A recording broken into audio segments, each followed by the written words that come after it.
जो इस अवसर को पकड़ लिया। मैं निवेदन करना चाहता हूं कि मनुष्य जीवन भी एक अवसर है। यह मनुष्य का जो जीवन है एक अवसर है, फिर उसमें सत्कर्म करने का एक बड़ा ही शुभ और अवसर हमें प्राप्त होता है। हमारे जन्म जन्मांतरों के प्रारब्ध ने हमें मनुष्य शरीर का अवसर दिया। दुर्लभ हो मानुषो देहो। अब इस देह का क्या करना चाहते हो तुम जानो। जैसे एक पेड़ से टूट करके दो टहनी गिरती है। मान लेते हैं कि एक आम का पेड़ है नीचे और उस आम के पेड़ से उस वृक्ष से टूट करके दो टहनियां गिरी। एक टहनी को उठा करके एक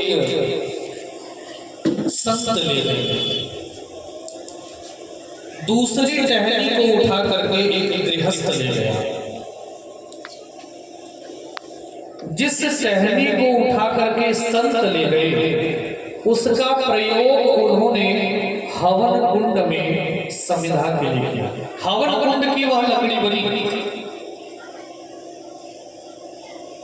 और जिस टहनी को उठा करके गृहस्थ ले आया उस लकड़ी का उपयोग चूल्हे में किया गया। बना दे। काम तो दोनों का जलने का होगा, लेकिन जो हवन कुंड की लकड़ी थी समिधा थी, जलने के पश्चात लोग उसके राख का तिलक लगाते थे। और घर में जो लकड़ी जलाई गई सज्जन बोले उसका उपयोग उस राख का बर्तन मलने के लिए किया गया। एक ही वृक्ष से टूटी हुई दोनों लकड़ी। जिस प्रकार बारिश का जल, वर्षा का जल जब सांप के मुंह में जाता है तो विश्व में जाता है, समुद्र में गिरता है तो खारा पानी बन जाता है, गंगा में मिला तो गंगा जल बन जाता है और नाली में गिरा तो कचड़ा बन जाता है। वैसे यह मानव जीवन एक अवसर है। अगर आपने अवसर को पकड़ लिया तो ठीक है, नहीं तो कहते हैं ना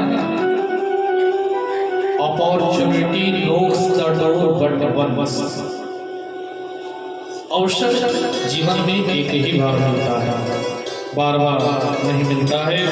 तो यह हम सभी का बड़ा सौभाग्य है कि ऐसे दिव्य अवसर में आज हमारे बीच इस यजमान के परम श्रद्धेय गुरु का भी आगमन हुआ है। गुरुदेव को भी वंदन है।